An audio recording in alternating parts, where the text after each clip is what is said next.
Hello, ഇന്ന് 6ാമത്തെ ലെസനാണ് കേട്ടോ. കഴിഞ്ഞ ക്ലാസ്സിലെ ഹോംവർക്കിൻ്റെ ആൻസേഴ്സ് അത് നോക്കാം.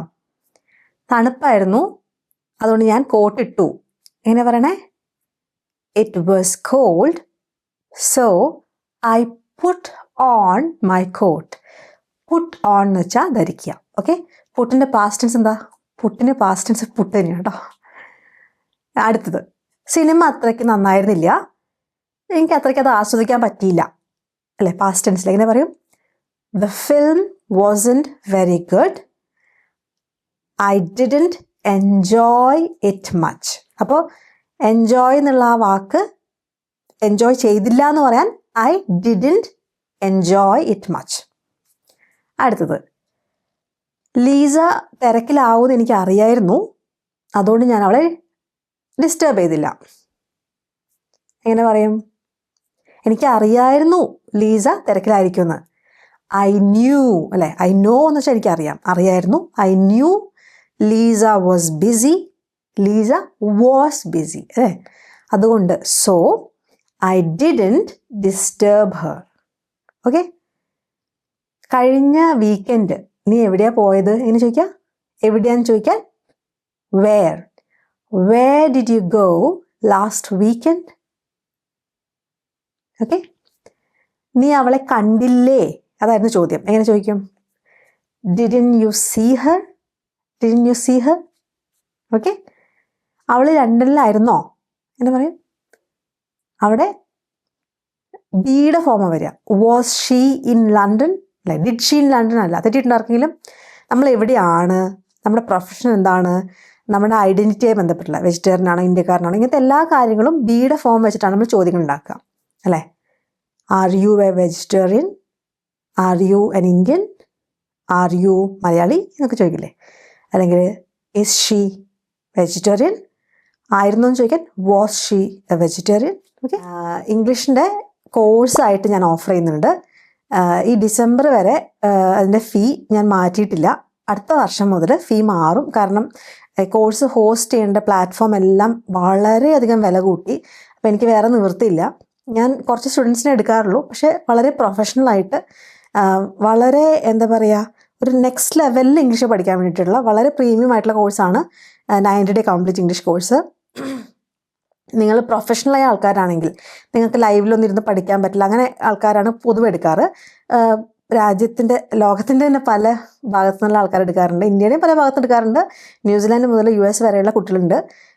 നിങ്ങൾക്ക് നിങ്ങളുടെ ടൈമിലിരുന്ന് പഠിക്കാവുന്നതാണ് ഇതിൻ്റെ അഡ്വാൻറ്റേജ്. പക്ഷേ നിങ്ങൾക്ക് എന്തെങ്കിലും ആവശ്യമുണ്ടെങ്കിൽ എന്നോട് കമ്മ്യൂണിക്കേറ്റ് ചെയ്യാം. അതിന് തന്നെ കോഴ്സിൽ സ്ഥലമുണ്ട്, അതിനുള്ള പ്രൊവിഷനൊക്കെ ഉണ്ട്. അപ്പോൾ എല്ലാ സംശയങ്ങളും ചോദിച്ചു പോവാം. അങ്ങനെ ഒരു കോഴ്സ് എടുക്കാൻ താല്പര്യമുള്ളവർ എടുക്കുക. യൂട്യൂബ് കണ്ട് പഠിക്കുന്നവർ കോഴ്സ് എടുക്കേണ്ട കാര്യമില്ല. പക്ഷേ ചിലവർക്ക് കോഴ്സിന് വേണ്ടി പറയാറുണ്ട്, അറിഞ്ഞില്ല എന്ന് പറയാറുണ്ട്. നിങ്ങൾക്ക് നല്ലൊരു ഇംഗ്ലീഷ് കോഴ്സ് എടുത്ത് ജീവിതത്തിലേക്ക് ഇംഗ്ലീഷ് സെറ്റാക്കണമെങ്കിൽ ആ 90 ഡേ കംപ്ലീറ്റ് കോഴ്സ് മാത്രം എടുത്താൽ മതി. പിന്നെ വാട്സപ്പ് കോഴ്സ് ഉണ്ട്, അത് 30 ഡേ കോഴ്സാണ്. അത് ഗ്രാമറൊന്നും അങ്ങനെ പഠിച്ച് സംസാരിക്കാൻ താല്പര്യമില്ല. ജസ്റ്റ് നമുക്ക് എസെൻഷ്യൽ കാര്യങ്ങളൊന്ന് സംസാരിക്കാൻ കമ്മ്യൂണിക്കേറ്റ് ചെയ്യാൻ പറ്റണം. അതിന് വേണ്ടിയിട്ട് ടീച്ചേഴ്സ്, ചെറിയ കുട്ടികളുടെ ടീച്ചേഴ്സ്, വലിയ സ്കൂളിലെ ക്ലാസ്സിലെ കുട്ടികളുടെ ടീച്ചേഴ്സ് അല്ല ഞാൻ പറയണത്, ചെറിയ മോണ്ടസറി, LKG ആ ക്ലാസ്സിലെ ടീച്ചേഴ്സിനൊക്കെ വളരെയധികം യൂസ്ഫുൾ ആണ്. പിന്നെ ഗ്രാൻഡ് പാരൻസ്, പുറത്ത് കുഞ്ഞു മക്കളൊക്കെ ഉള്ളവരോട് കമ്മ്യൂണിക്കേറ്റ് ചെയ്യാൻ ഗ്രാൻഡ് പാരൻസിന് ഇംഗ്ലീഷ് ഇപ്പോൾ പഠിച്ചേ പറ്റൂ, അങ്ങനത്തെ ഒരു അവസ്ഥയായിട്ടുണ്ട്. അതുകൊണ്ട് ഇഷ്ടംപോലെ ഗ്രാൻഡ് പാരൻസ് എടുക്കാറുണ്ട്. പിന്നെ അത്യാവശ്യം ഇംഗ്ലീഷ് ജോലിയിൽ, സെയിൽസിൽ അങ്ങനെയൊക്കെ ഉള്ള ആൾക്കാരൊക്കെ എടുക്കാറുണ്ട്. അപ്പോൾ നിങ്ങൾക്ക് നിങ്ങളുടെ അവസ്ഥ അനുസരിച്ച് ഏത് കോഴ്സാണ് വേണ്ടതെന്നനുസരിച്ച് എടുത്തോളൂ. ഡീറ്റെയിൽസ് അറിയാൻ വേണ്ടിയിട്ട് 90 ഡേ കോഴ്സിൻ്റെ കാര്യമാണെങ്കിൽ ഒരു ഇമെയിൽ അയയ്ക്കുക. 30 ഡേ ആണെങ്കിൽ വാട്സാപ്പിൽ കോൺടാക്റ്റ് ചെയ്യുക കേട്ടോ. അപ്പോൾ ഇന്ന് പാസ്റ്റ് കണ്ടിന്യൂസ് ആണ് നമ്മൾ പഠിക്കാൻ പോണത്. ഓക്കെ, ആദ്യം ഒരു സംഭവം ഞാൻ പറയാം, അത് കേട്ടു നോക്കൂ. Yesterday Aleena and I played chess. We started at 3 o'clock and finished at 5. മനസ്സിലായോ? അത്രയും ഇത് നമ്മൾ പഠിച്ച സിമ്പിൾ പാസ്റ്റ് സെൻറ്റൻസ് ആണ്. ഇനി what were we doing at 4? At 4 they were playing chess. ഈ ലാസ്റ്റ് 2 സെൻറ്റൻസിലെ അതാണ് ഇവിടുത്തെ കോർ സംഭവം. ആദ്യം പറഞ്ഞ സെൻറ്റൻസുകൾ മനസ്സിലായോ? ഇന്നലെ യെസ്റ്റർഡേ അലീനയും ഞാനും, അലീന ആൻഡ് ഐ ചെസ് കളിച്ചു. Played chess. We started at 3 o'clock. ഞങ്ങൾ 3 മണിക്ക് തുടങ്ങി കളിക്കാൻ. And finished at 5. 5 മണിക്ക് തീർന്നു. ചോദ്യം, ഞങ്ങൾ 4 മണിക്ക് എന്ത് ചെയ്യായിരുന്നു? What were we doing? എന്ത് ചെയ്യായിരുന്നു? What were we doing at 4? 4 മണിക്ക്. അപ്പോൾ അവര് ചെസ് കളിക്കുകയായിരുന്നു 4 മണിക്ക് എന്ന് പറയാൻ at 4 they were playing chess. ഇതിലിപ്പോൾ ഒരു സംശയം തോന്നാനുള്ളത്, വാട്ട് were we doing? ഞങ്ങൾ എന്ത് ചെയ്യായിരുന്നു ചോദിക്കുമ്പോൾ ഉത്തരം നിങ്ങൾ ചെസ് കളിക്കായിരുന്നു എന്ന് പറയണമെങ്കിൽ you were playing chess അല്ലേ? അവർ ചെസ് കളിക്കുക എന്ന് പറയണമെങ്കിൽ they were playing chess. Okay. ഇനി അവനോ അവളോ ഒക്കെ ആണെങ്കിലോ എന്ത് പറയും? ഹി ആയിരുന്നെങ്കിൽ he was, she was, it was അല്ലേ? അവൻ അവൾ അത് അല്ലെങ്കിൽ was playing chess. അല്ലെങ്കിൽ അവർ കളിക്കായിരുന്നില്ല എന്ന് പറഞ്ഞെങ്കിൽ he wasn't, she wasn't, it wasn't playing chess അല്ലേ? we, you, they ആവുമ്പോൾ were. we were playing chess. നിങ്ങൾ കളിക്കായിരുന്നില്ല, we weren't playing chess. നീ അല്ലെങ്കിൽ നിങ്ങളാണെങ്കിൽ you were playing chess, you weren't playing chess. they അവരാണെങ്കിൽ they were playing chess, they weren't ആയിരുന്നില്ല എന്ന് പറയാൻ they weren't playing chess. ചോദ്യം ചോദിക്കണമെങ്കിലോ അവൾ ചെസ് കളിക്കായിരുന്നോ? ഒക്കെ പാസ്റ്റ് ടെൻസ് ആണ്. was she playing chess? അവൾ ചെസ് കളിക്കായിരുന്നില്ലേ എന്ന് ചോദിക്കണമെങ്കിൽ wasn't she playing chess? ഹീയും ഇറ്റൊക്കെ ആണെങ്കിൽ same. was he, wasn't he, was it, wasn't it. you, they, we ആവുമ്പം were they playing chess? ആയിരുന്നില്ലേന്ന് ചോദിക്കാൻ weren't they playing chess? were you, weren't you, were we, weren't we. Okay. I ആണെങ്കിലോ was തന്നെ. was I playing chess? wasn't I playing chess? അങ്ങനെ. അപ്പോൾ ആ rules മനസ്സിലായില്ലേ? ഇനി ഇതിൻ്റെ ഇമ്പോർട്ടൻ്റ് ആയ കാര്യം നമ്മൾ ഈ സീരീസിൽ ഫോക്കസ് ചെയ്യുന്നത് ആപ്ലിക്കേഷനാണ്. ഈ റൂൾസ് ഒക്കെ പഠിച്ചിട്ട് കാര്യമില്ല. ഇത് എവിടെ എങ്ങനെ അപ്ലൈ ചെയ്യണമെന്ന് അറിയില്ലെങ്കിൽ കഴിഞ്ഞില്ലേ? പഠിച്ചിട്ട് എന്താ കാര്യം? ഒരു സെൻറ്റൻസ് പറയാം. മീന ഇന്ന് ഒരു സ്കേർട്ടാണ് ധരിച്ചിരിക്കുന്നത്. നമ്മളിത് പോണു. മീന എന്താ അവൾ ഇട്ടിരിക്കുന്നത്? സ്കേർട്ട്. ഇന്നലെ അവളൊരു സാരി ആയിരുന്നു ഇട്ടത്. എങ്ങനെ പറയും? Today Meena is wearing A skirt. ഇന്ന് മീന ഇട്ടിരിക്കുന്നത്. അപ്പോൾ ഇട്ടുകൊണ്ട് അവൾ നടക്കുകയാണ്. പ്രസൻറ്റിൽ കണ്ടിന്യൂസ് ആയി സംഭവിക്കുന്ന കാര്യമാണ്. Meena is wearing A skirt. അവൾ ഒരു സ്കേർട്ട് ധരിച്ച് ഇങ്ങനെ നടന്നുകൊണ്ടിരിക്കുക അവിടെ. ഇന്നലെ അവൾ എന്തായിരുന്നു ഇട്ടത്? സാരി. യെസ്റ്റർഡേ കേട്ടോ, today she is, yesterday she was wearing sari. Okay. അപ്പോൾ എന്താണ് കണ്ടിന്യൂസ് ആയിട്ട് ഇപ്പോൾ സംഭവിച്ചുകൊണ്ടിരിക്കുന്നത്? വെയറിങ് എന്ന് വെച്ചാൽ അവൾ ഇടുക എന്ന് വെച്ചാൽ നമ്മൾ ഒരു ഡ്രസ്സ് ഇടില്ലേ, അതല്ല. നമ്മൾ ധരിച്ചിരിക്കുന്ന അവസ്ഥയാണ് വെയർ. എന്തെങ്കിലും ഇടുക, ഇപ്പോൾ നമ്മൾ ഒരു കോട്ട് ഇടുക എന്ന് പറയാൻ to put on a coat അങ്ങനെ പറയാം. To put on the socks, to put on the shoes. Okay. നമ്മൾ എടുത്തിടുന്നതിനെയാണ് പുട്ട് ഓൺ. ആ ധരിച്ചിട്ടുള്ള അവസ്ഥയ്ക്ക് വെയർ ചെയ്യുന്ന അവസ്ഥ. അപ്പോൾ അതുകൊണ്ടാണ് ഷീസ് വെയറിങ് എ സാരി അങ്ങനെയൊക്കെ പറയണത്. മനസ്സിലായോ? ഈ പ്രസൻറ്റ് കണ്ടിന്യൂസ് നമ്മൾ ഉപയോഗിച്ചത് ഓർമ്മയുണ്ടോ? എവിടെയാണെന്ന്? കുറേ ഡിഫറെൻറ്റ് രീതികൾ നമ്മൾ കഴിഞ്ഞ ക്ലാസ്സുകളിൽ പഠിപ്പിച്ചിട്ടുണ്ട്. ഇത് സീരീസ് ആദ്യമായിട്ട് കാണുന്ന ആൾക്കാരാണെങ്കിൽ നിങ്ങൾ ആദ്യത്തെ ക്ലാസ് മുതൽ കാണണം. കാരണം നിങ്ങൾക്ക് എത്ര ഇംഗ്ലീഷ് അറിയാമെങ്കിലും നിങ്ങൾക്ക് കുറേ കാര്യങ്ങൾ നിങ്ങൾ അസ്യൂം ചെയ്യും ഇങ്ങനെയാണെന്ന്. അതൊക്കെ പിടിക്കുന്ന ഒരു സീരീസാണിത്. അപ്പോൾ ആദ്യമായിട്ട് ഈ ചാനൽ കാണുകയാണെങ്കിൽ ആദ്യത്തെ ക്ലാസ് മുതൽ കാണണം കേട്ടോ. ഹോംവർക്കും ചെയ്യണം കൃത്യമായിട്ട്. അപ്പോൾ നിങ്ങൾക്കൊരു ഷുവറിറ്റി കിട്ടും. അപ്പോൾ നിങ്ങൾക്ക് ഭയങ്കര ആത്മവിശ്വാസം കിട്ടും. ഈ ഉപയോഗിക്കുന്ന കാര്യങ്ങൾ കൃത്യമായിട്ട് ഉപയോഗിക്കാൻ നിങ്ങൾ പഠിക്കും. ഇനി നമ്മൾ ഈ പ്രസൻറ്റ് കണ്ടിന്യൂസ് ആദ്യത്തെ എക്സാമ്പിളിൽ കണ്ടത് ഓർമ്മയുണ്ടോ? നമ്മളൊരു കൃത്യസമയത്ത് എന്താണ് ചെയ്തുകൊണ്ടിരുന്നത് എന്ന് ചോദിക്കുമ്പോൾ അതിൻ്റെ ഉത്തരമായിട്ട് ഇത്ര മണിക്ക് ഇന്നൊരു കാര്യമാണ് ചെയ്തുകൊണ്ടിരുന്നതെന്ന് പറയാൻ വേണ്ടിയിട്ട് നമ്മൾ ഈ ടെൻസാണ് യൂസ് ചെയ്യുക. അതാണ് പ്രത്യേകം ശ്രദ്ധിക്കേണ്ടത്. ആരെങ്കിലും വന്ന് ഇത്ര മണിക്ക് നീ എന്ത് ചെയ്തുകൊണ്ടിരിക്കുകയായിരുന്നു എന്ന് ചോദിച്ചാൽ ഇന്നൊരു സമയത്ത് ഇന്നൊരു കാര്യം ചെയ്തുകൊണ്ടിരിക്കുകയായിരുന്നു. ഓക്കെ. ഈ ടെൻസിൽ ഞങ്ങൾ അവിടെ എത്തിയപ്പം അവൻ TV കണ്ടുകൊണ്ടിരിക്കുകയായിരുന്നു. അങ്ങനെ പറയും. അവൻ ടി വി കണ്ടുകൊണ്ടിരിക്കുകയായിരുന്നു. He was watching T V. ഞങ്ങളവിടെ എത്തിയപ്പം വെൻ വി അറൈവ്ഡ്. കണ്ടോ, ഞങ്ങളവിടെ എത്തി. ആ സമയത്ത് നമ്മൾ കണ്ടത് എന്താ? അവൻ ടി വി കണ്ടുകൊണ്ടിരിക്കുന്നത്. He was watching T V when we arrived. ഇതിൽ ശ്രദ്ധിക്കേണ്ടത് 4 മണിക്ക് എന്ത് ചെയ്തുകൊണ്ടിരിക്കുകയായിരുന്നു എന്ന് നേരത്തെ ചോദിച്ചപ്പോൾ നമ്മളെന്താ പറഞ്ഞേ? At 4 we were playing chess. അപ്പോൾ ഒരു കൃത്യസമയം എന്ന് പറഞ്ഞാൽ സമയം തന്നെ എടുത്തു പറയണമെന്നില്ല. നമ്മളവിടെ എത്തിയ സമയം, അതാണ് വെൻ വി അറൈവ്ഡ്. അതൊരു സമയമാണല്ലോ. ആ കൃത്യസമയത്ത് he was watching T V. Okay, ഇനി നമ്മൾ ആദ്യത്തെ ആ പ്രസൻറ്റ് കണ്ടിന്യൂസിൽ പഠിച്ചൊരു സംഭവമില്ലേ, ചില വേർബ്സ് നമുക്ക് ING ഫോമിൽ ഇങ്ങനെ കണ്ടിന്യൂസ് ടെൻസിൽ യൂസ് ചെയ്യാൻ പറ്റില്ല എന്ന് ഞാൻ പഠിപ്പിച്ചിരുന്നു. അതിവിടെയും ആപ്ലിക്കബിൾ ആണ്.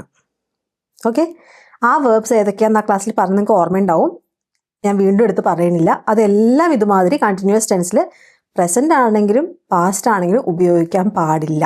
ഓക്കെ, ഞങ്ങൾ നല്ല ഫ്രണ്ട്സ് ആയിരുന്നു. എങ്ങനെ പറയും? ഞങ്ങൾ നല്ല ഫ്രണ്ട്സ് ആയിരുന്നു എങ്ങനെ പറയും? ഏത് ഫ്രണ്ട്സാ? Simple past. എങ്ങനെ പറയാം? We were good friends. അപ്പോൾ ഇപ്പം എന്തോ പ്രശ്നമുണ്ട്, അതാണ് ആയിരുന്നു എന്ന് പറയണേ. We were good friends. ഞങ്ങൾക്ക് പരസ്പരം നല്ലവണ്ണം അറിയായിരുന്നു. എങ്ങനെ പറയും?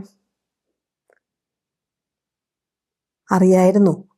നോ, അതിൻ്റെ past tense knew. We knew പരസ്പരം, ഈച്ച് അതർ നന്നായിട്ട്, well. We knew each other well. We were knowing each other well എന്ന് പറയരുത്. We knew each other well. പാർട്ടിയൊക്കെ ഞാൻ എൻജോയ് ചെയ്യായിരുന്നു, പക്ഷെ ലീസയ്ക്ക് വീട്ടിൽ പോകണമായിരുന്നു. എങ്ങനെ പറയും? വലിയ സെൻസാന്ന് തോന്നും, പക്ഷെ സിമ്പിളായിട്ട് ആലോചിച്ചാൽ കിട്ടും. ഞാൻ പാർട്ടിയൊക്കെ നന്നായിട്ട് ആസ്വദിച്ച് വരികയായിരുന്നു, അല്ലെങ്കിൽ ആസ്വദിക്കുകയായിരുന്നു. എങ്ങനെ പറയാം? പാസ്റ്റ് ടെൻസ് ആണ്. അപ്പോൾ I was enjoying the party. ഞാൻ പാർട്ടി നന്നായിട്ട് ആസ്വദിക്കുകയായിരുന്നു. I was enjoying the party. പക്ഷേ ലീസയ്ക്ക് വീട്ടിൽ പോകണമായിരുന്നു. എങ്ങനെ പറയും? പക്ഷേ but Lisa wanted to go home. Okay, Lisa was wanting to go home എന്ന് പറയരുത്. ലീസയ്ക്ക് വീട്ടിൽ പോകണമായിരുന്നു. ഞാൻ പറഞ്ഞില്ലേ, വാണ്ടിങ് എന്നുള്ള രീതിയിൽ ഇവിടെ ഉപയോഗിക്കരുത്. Lisa wanted to go home. Okay, അപ്പോൾ ആ കണ്ടിന്യൂസ് ഫോമിൽ ഉപയോഗിക്കാൻ പാടില്ലാത്ത വേർബ്സ് വരുന്ന സമയങ്ങളിൽ നമ്മൾ എന്ത് ചെയ്യണം? സിമ്പിൾ പാസ്റ്റിൽ വേണം അത് യൂസ് ചെയ്യാൻ. അത് മറക്കരുത്. നമ്മൾ ക്ലാസ്സിൽ ഇനി ഇരിക്കുമ്പോൾ നമ്മുടെ അപ്പുറത്തെ ക്ലാസ്സിലെ ഒരു ക്ലാസ് ലീഡർ വന്നിട്ട് നമ്മുടെ ക്ലാസ്സിൽ വന്നിട്ട് ഒരു നോട്ടീസ് ഉണ്ടെന്ന് പറഞ്ഞിട്ട് ഒരു കാര്യം പറഞ്ഞിട്ട് പോയി. നമ്മൾ ശ്രദ്ധിച്ചില്ല, നമ്മൾ എന്തോ ആലോചിച്ചിട്ടിരിക്കുകയായിരുന്നു. അപ്പോൾ ഞാൻ ചോദിക്കുക, അവളെന്താ പറഞ്ഞേ? What did she say? What did she say? കഴിഞ്ഞ ക്ലാസ്സിൽ പഠിച്ചാ. What did she say? അവൾ എന്താ പറഞ്ഞത്? എനിക്കറിയില്ല, ഞാൻ ശ്രദ്ധിക്കണ്ടായിരുന്നില്ല. അങ്ങനെ പറയും, എനിക്കറിയില്ല. പ്രസന്റ് ടെൻസാ. I don't know. I don't know, ഞാൻ ശ്രദ്ധിക്കണ്ടായിരുന്നില്ല. അങ്ങനെ പറയും. I wasn't listening. I wasn't listening, ഞാൻ ശ്രദ്ധിക്കണ്ടായിരുന്നില്ല. I wasn't listening. What did she say? I don't know. I wasn't listening. ഞങ്ങൾ ക്ലാസ്സിൻ്റെ പുറകിലത്തെ ബെഞ്ചിലായിരിക്കണ്ടായിരുന്നത്. എങ്ങനെ പറയാം? We were sitting at the back of the class. We were sitting, ഞങ്ങൾ ഇരിക്കുന്നത് എവിടെയായിരുന്നു? At the back of the class. ഞങ്ങൾക്ക് ശരിക്കും കേൾക്കുന്നുണ്ടായിരുന്നില്ല. ഇങ്ങനെ പറയാ, അത് നിങ്ങൾ പഠിച്ചിട്ടില്ല ഇതിൽ. We couldn't hear very well. ഞങ്ങൾക്ക് പറ്റുന്നുണ്ടായിരുന്നില്ല എന്ന് പറയാൻ couldn't. We couldn't hear very well. Okay, we were sitting at the back of the class. We couldn't hear very well. അവൾ എന്നെ കണ്ടില്ല. എങ്ങനെ പറയും? ഒരിക്കലും ഷീ വാസൻറ്റ് സീയിങ് മീ എന്ന് പറയരുത്. ഇതൊക്കെ കഴിഞ്ഞ ക്ലാസ് ഞാൻ പഠിപ്പിച്ചതാ. She didn't see me. അവൾ എന്നെ കണ്ടില്ല. She didn't see me. അവൾ എൻ്റെ നേരെയല്ല നോക്കിക്കൊണ്ടിരുന്നേ. ഇങ്ങനെ പറയും. She wasn't looking in my direction. അവൾ എൻ്റെ ഡയറക്ഷനിലല്ല നോക്കിക്കൊണ്ടിരുന്നത്. She wasn't looking. അപ്പം ലുക്കിന് ഇങ്ങനെ ING ഫോം ഉപയോഗിക്കാൻ പറ്റുമോ? പറ്റും. I am not seeing her എന്ന് പറയില്ല. ഐ ഡോണ്ട് സീ ഹെർ, അല്ലെങ്കിൽ അവളെ കണ്ടില്ല, ഐ ഡിഡ്ന്റ് സീ ഹെർ എന്നൊക്കെ പറയുള്ളൂ. നോക്കുക എന്നുള്ളത് പറ്റും. അവൾ എൻ്റെ നേരേക്കല്ല നോക്കിക്കൊണ്ടിരുന്നത്. She wasn't looking in my direction. ഞാൻ നിന്നെ കാറിൽ കണ്ടു ഇന്നലെ, എവിടെയാണ് പോയിക്കൊണ്ടിരുന്നത് എന്ന് പറയും. ഇത് ടെൻസുകൾ ഉപയോഗിക്കുന്ന പഠിക്കാൻ വേണ്ടിയിട്ടാണ് ഈ എക്സസൈസ്. അപ്പോൾ എൻ്റെ ഒപ്പം അതിന് ഉത്തരങ്ങൾ ഉണ്ടാക്കണം കേട്ടോ. ഉത്തരങ്ങൾ കിട്ടുന്നില്ലെങ്കിൽ നിങ്ങൾ അവിടെ നിർത്തിയിട്ട് എന്താ കിട്ടാത്തതെന്ന് ആലോചിക്കണം. അത് മനസ്സിലായില്ലെങ്കിൽ കോമൻറ്റിൽ ചോദിക്കണം. ഓക്കെ, സംശയങ്ങളും മിസ്റ്റേക്സും ഒക്കെയാണ് നമുക്ക് ഗ്രോ ചെയ്യാൻ എനേബിൾ ചെയ്യുന്ന കാര്യങ്ങൾ. അത് ഇഗ്നോർ ചെയ്യരുത് കേട്ടോ. ഞാൻ ഇന്നലെ നിന്നെ നിന്റെ കാറിൽ കണ്ടു. എന്താ പറയുക? I saw you. കാണുക, see, saw. I saw you എവിടെ? ഇൻ യുവർ കാർ, നിന്റെ കാറിൽ. I saw you in your car. എവിടെയാണ് പൊക്കോണ്ടിരുന്നത്? അങ്ങനെ പറയാം. Where were you going? ആ പ്രൊനൗൺസിയേഷൻ ഡിഫറൻസ് കണ്ടോ? Where were you going? Where were you going? Okay, where were you going? എവിടെയാണ് പൊക്കോണ്ടിരുന്നത്? മനുവിനെ ഞാൻ കുറച്ച് മിനിറ്റ് മുമ്പ് കണ്ടു. എങ്ങനെ പറയും? ഐ സോ മനു കുറച്ച് മിനിറ്റ് മുമ്പ്. എഗോ എന്നുള്ള വാക്കാണ് ഇവിടെ ഉപയോഗിക്കുക. A few minutes ago. I saw Manu a few minutes ago. I saw Manu a few minutes ago. അവൻ നിന്നെ നോക്കണ്ടായിരുന്നു, അന്വേഷിക്കണ്ടായിരുന്നു എന്നുള്ള അർത്ഥത്തിൽ എങ്ങനെ പറയാ? He was looking for you. I saw Manu a few minutes ago. He was looking for you. Okay? ഞാനവിടെ എത്തിയപ്പോഴേ തനു എനിക്ക് വേണ്ടിയിട്ട് wait ചെയ്യുന്നുണ്ടായിരുന്നു. എങ്ങനെ പറയും? നേരത്തെ പറഞ്ഞ അതേപോലത്തെ സെൻറ്റൻസ് ആണ്. ഞങ്ങൾ എത്തിയപ്പോൾ അവൻ TV കണ്ടുകൊണ്ടിരിക്കുകയായിരുന്നു എന്ന് പറഞ്ഞില്ലേ, അതേപോലത്തെ സെൻറ്റൻസ്. ഞാനവിടെ എത്തിയപ്പോൾ തനു എനിക്ക് വേണ്ടി വെയിറ്റ് ചെയ്യുന്നുണ്ടായിരുന്നു. Tanu was waiting for me അല്ലേ? തനു എനിക്ക് വേണ്ടി, ഫോർ മീ, വെയിറ്റ് ചെയ്തുകൊണ്ടിരിക്കുകയായിരുന്നു. Tanu was waiting for me. ഞാൻ എത്തിയപ്പോൾ. when I arrived. reached എന്ന് പറഞ്ഞാലും കുഴപ്പമില്ല. തനു was waiting for me when I arrived. ഞാൻ എൻ്റെ ചെറുപ്പത്തിൽ എനിക്ക് ഒരു ടീച്ചർ ആവണമായിരുന്നു എന്ന് പറയും. എൻ്റെ ചെറുപ്പത്തിൽ when I was young I wanted to become a teacher. when I was young I wanted to become a teacher. പക്ഷെ പിന്നെ എൻ്റെ മനസ്സ് മാറി. എങ്ങനെ പറയും? But later. പക്ഷെ പിന്നീട്, but later I changed my mind. I changed my mind. എൻ്റെ മനസ്സ് ഞാൻ മാറ്റി, എനിക്കത് മാറി. അപ്പോൾ ഇങ്ങനെ പറയാം, when I was young I wanted to become a teacher, but later I changed my mind. ഇത് നിങ്ങൾ ഒരു സെൻറ്റൻസ് ഉണ്ടാക്കുമോ? നിങ്ങളുടെ ചെറുപ്പത്തിൽ നിങ്ങൾക്ക് എന്താവാനായിരുന്നു ആഗ്രഹം? പിന്നീട് അതായെങ്കിൽ അതായി എന്ന് പറയാം, പിന്നീട് വേറെ എന്തെങ്കിലും ആയെങ്കിൽ അതായി എന്ന് പറയാം. ആ സെൻറ്റൻസ് ഉണ്ടാക്കൂ. ഓക്കെ, എന്നിട്ട് എഴുതുമോ കോമൻറ്റിൽ? ഇന്നലെ രാത്രി ഞാൻ പാത്രങ്ങൾ കഴുകുമായിരുന്നു, അപ്പം ഞാനൊരു പ്ലേറ്റ് വീഴ്ത്തി. എങ്ങനെ പറയും? ഇന്നലെ രാത്രി എങ്ങനെ പറയും? യെസ്റ്റർഡേ നൈറ്റ് അല്ല, ലാസ്റ്റ് നൈറ്റ്. ഞാനൊരു പ്ലേറ്റ് വീഴ്ത്തി. ലാസ്റ്റ് നൈറ്റ്, വീഴ്ത്തുക എന്ന് പറയാൻ drop. I dropped a plate. എപ്പോഴാണ് പ്ലേറ്റ് ഡ്രോപ്പ് ചെയ്തേ? പാത്രം കഴുകിക്കൊണ്ടിരുന്നപ്പോൾ. When I was doing the dishes. പാത്രം കഴുകി തുടച്ചെടുത്ത് വെക്കുന്നതിനെ ടു ഡൂ ദ ഡിഷസ് എന്ന് പറയും. ടു വാഷ് ദ ഡിഷ് എന്ന് പറഞ്ഞൂടെ? പറയാം. പൊതുവെ നമ്മൾ യൂസ് ചെയ്യുന്ന രീതിയാണ് ടു ഡൂ ദ ഡിഷസ്. അത് അങ്ങനെയൊക്കെ പഠിച്ചോളൂ. Last night I dropped a plate. എപ്പോൾ? When I was doing the dishes. ഭാഗ്യത്തിന് അത് പൊട്ടിയില്ല. എങ്ങനെ പറയും? ഭാഗ്യത്തിനെന്ന് പറയാൻ ലക്കിലി എന്ന് പറയാം, അല്ലെങ്കിൽ വേറൊരു വാക്ക് ഫോർച്ചുനേറ്റ്ലി. ഫോർച്ചുനേറ്റ്ലി പൊട്ടിയില്ല അത്. It didn't break. Last night I dropped a plate when I was doing the dishes. Fortunately, it didn't break. ഈ സമയം ഇന്നലെ നീ എന്തെടുക്കുകയായിരുന്നു? അങ്ങനെ ചോദിക്കരുത്. വാട്ട് വർ യു ഡൂയിങ് ഈ സമയത്ത്? അറ്റ് ദിസ് ടൈം, ഇന്നലെ, yesterday.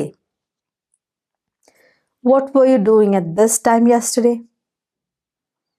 What were you doing at this time yesterday? ഓ, ഞാൻ ഉറങ്ങിയിട്ടുണ്ടായിരുന്നു. I was asleep. ഞാൻ ഉറങ്ങിക്കഴിഞ്ഞുള്ള അവസ്ഥ. അസ്ലീപ്പ്. I was asleep. നീ ഇന്നലെ രാത്രി പുറത്തു പോയോ എന്ന് ചോദിക്കും. Did you go out last night? കേട്ടോ, ഒന്ന് കേട്ടോ, എന്തായിരുന്നു ചെയ്തുകൊണ്ടിരുന്നത്? What were you doing at this time yesterday? നീ പുറത്തു പോയോ? Did you go out last night? പുറത്തു പോയോ? Did you go out last night? ഇല്ല, എനിക്ക് ഭയങ്കര ക്ഷീണമായിരുന്നു. No, I was too tired. ഈ ടു എന്ന് പറയുമ്പം എപ്പോഴും നെഗറ്റീവ് ഒരർത്ഥം വരും. വെരി എന്ന് പറയുമ്പം നെഗറ്റീവ് പോസിറ്റീവ് നമുക്ക് കൃത്യമായിട്ട് പറയാൻ പറ്റില്ല. പക്ഷേ വെരി ടയേർഡ് എന്ന് ഇവിടെ പറയാം. ഇവിടെ ടു ടയേർഡ് എന്ന് പറയുമ്പോൾ എപ്പോഴും നെഗറ്റീവ് ഇത് വരും. അത് പലർക്കും അറിയാറില്ല. വെരിയും ടൂവും മാറി മാറി ആൾക്കാർ ഉപയോഗിക്കാറുണ്ട്. ഇപ്പോൾ ഇറ്റ് വാസ് വെരി എക്സ്പെൻസീവ് എന്ന് പറഞ്ഞാൽ നല്ല വില കൂടിയൊരു വസ്തുവായിരുന്നു അത്. It was very expensive. It was to expensive എന്ന് പറഞ്ഞാൽ അയ്യോ അത്രയ്ക്കൊന്നുള്ളതില്ല എന്നുള്ളൊരു ധ്വനി വരും അവിടെ. മനസ്സിലായോ? അതാണ് ഈ ടൂവും വെരി. നമ്മൾ ടൂ ഉപയോഗിക്കുമ്പോൾ ഇത്തിരി നെഗറ്റീവ് കൊണോട്ടേഷൻ വരും. I was too tired. പോകാനുള്ള അത്രയൊന്നും ശേഷി ഉണ്ടായിരുന്നില്ല. No, I was too tired. Okay. എത്ര വേഗത്തിലാണ് നീ കാർ ഓടിച്ചുകൊണ്ടിരുന്നത് എന്ന് ചോദിക്കും. എത്ര വേഗത്തിൽ എന്ന് പറയാൻ how fast. How fast were you driving the car? അപ്പോൾ how fast did you drive the car എന്ന് വെച്ചാൽ എത്ര വേഗത്തിൽ നീ ഓടിച്ചു എന്നതാണ്. നീ ഓടിച്ചുകൊണ്ടിരുന്നത് അപ്പം എന്തോ സംഭവിച്ചിട്ടുണ്ട്. ആ ഓടിച്ചുകൊണ്ടിരുന്നത് എത്ര സ്പീഡിലായിരുന്നു അല്ലെങ്കിൽ എത്ര ഫാസ്റ്റ് ആയിരുന്നു? How fast were you driving the car? ഞങ്ങൾ വല്ലാത്തൊരു വിഷമത്തിൽ ആയിരുന്നു എന്ന് പറയും. ഒരു ഡിഫിക്കൾട്ട് പൊസിഷനിലായിരുന്നു അങ്ങനെ പറയും. We were in a very difficult position. We were in a very difficult position. എന്താ ചെയ്യേണ്ടതെന്ന് ഞങ്ങൾക്ക് അറിയണ്ടായിരുന്നില്ല. We didn't know what to do. We weren't knowing എന്ന് പറയരുത് അവിടെ. അതുകൊണ്ടാണ് ഇത് ചോദിക്കണേ. മനസ്സിലായി? നോ എന്ന് ing വെച്ച് പറയരുത്. We didn't know what to do. അതുകൊണ്ട് ഞങ്ങൾ ഒന്നും ചെയ്തില്ല എന്ന് പറയും. So we didn't do anything എന്ന് പറയാം. അല്ലെങ്കിൽ so we did nothing. ഞങ്ങളൊന്നും ചെയ്തില്ല. We were in a very difficult position. We didn't know what to do. So we did nothing. ഇത്രയും സെൻറ്റൻസുകളൊക്കെ വൃത്തിയാക്കി ഉണ്ടാക്കാൻ പറ്റിയിട്ടുണ്ടെങ്കിൽ നിങ്ങൾക്ക് ഈ പാസ്റ്റ് ടെൻസിൻ്റെ യൂസേജ് ഇല്ലേ, കണ്ടിന്യൂസ് ആണോ അതോ സിമ്പിൾ പാസ്റ്റ് ആണോ എന്നുള്ളത് കൃത്യമായിട്ട് മനസ്സിലാവും. ഈ സെൻറ്റൻസുകൾ നിങ്ങൾക്ക് ഉണ്ടാക്കാൻ പറ്റിയില്ലെങ്കിൽ നിങ്ങൾ റിപ്പീറ്റ് ചെയ്ത് ഒന്നുകൂടെ ഇത് ചെയ്ത് നോക്കണേ. ഇത് നല്ലൊരു എക്സസൈസാണ് ഇത് പഠിക്കാനുള്ളത്. അതെ, ഹോംവർക്ക് ക്വസ്റ്റ്യൻസ് പറയട്ടെ. നീ അവളെ കണ്ടോ? ആദ്യത്തത്, നീ അവളെ കണ്ടോ? അവൾ എന്നെ നോക്കിക്കൊണ്ടിരിക്കുകയായിരുന്നോ? നീ ആരെയാണ് കണ്ടത്? നീ ആരെയാണ് കണ്ടത്? ഞാൻ വിളിച്ചപ്പോൾ നീ എന്ത് ചെയ്യായിരുന്നു? ഞാൻ വിളിച്ചപ്പോൾ, വിളിക്കുക കോൾ, ഞാൻ വിളിച്ചപ്പോൾ നീ എന്തെടുക്കുകയായിരുന്നു, എന്ത് ചെയ്യായിരുന്നു? 4 ക്വസ്റ്റ്യൻസ് ആണ്. പക്ഷേ ഈ 4 ക്വസ്റ്റ്യൻസ് നിങ്ങൾക്ക് ഇനി കൃത്യമായിട്ട് ആൻസർ ചെയ്യാൻ പറ്റണം. ഓക്കെ. നമ്മൾ പാസ്റ്റ് കണ്ടിന്യൂസ് ആണ് ഈ ലെസണിൽ ഫോക്കസ് ചെയ്തതെങ്കിലും ഇത് ഒരു സിമ്പിൾ പാസ്റ്റ് ടെൻസും പാസ്റ്റ് കണ്ടിന്യൂസും ഇടകലർന്ന് വരുന്ന പല സെൻറ്റൻസസും ഉണ്ട്. അപ്പോൾ അത് കൃത്യമായിട്ട് മനസ്സിലാക്കാൻ നിങ്ങൾക്ക് ഈ ക്ലാസ്സിലൂടെ സാധിച്ചു എന്ന് വിചാരിക്കണു. ക്ലാസ്സുകൾ ഇഷ്ടമാവുന്നുണ്ടോ? ഉണ്ടെങ്കിൽ അറിയിക്കണം. അപ്പോൾ ഇന്ന് ഇത്രയേ ഉള്ളൂ. അടുത്ത ദിവസം വീണ്ടും കാണാം. അതുവരേക്കും ബൈ.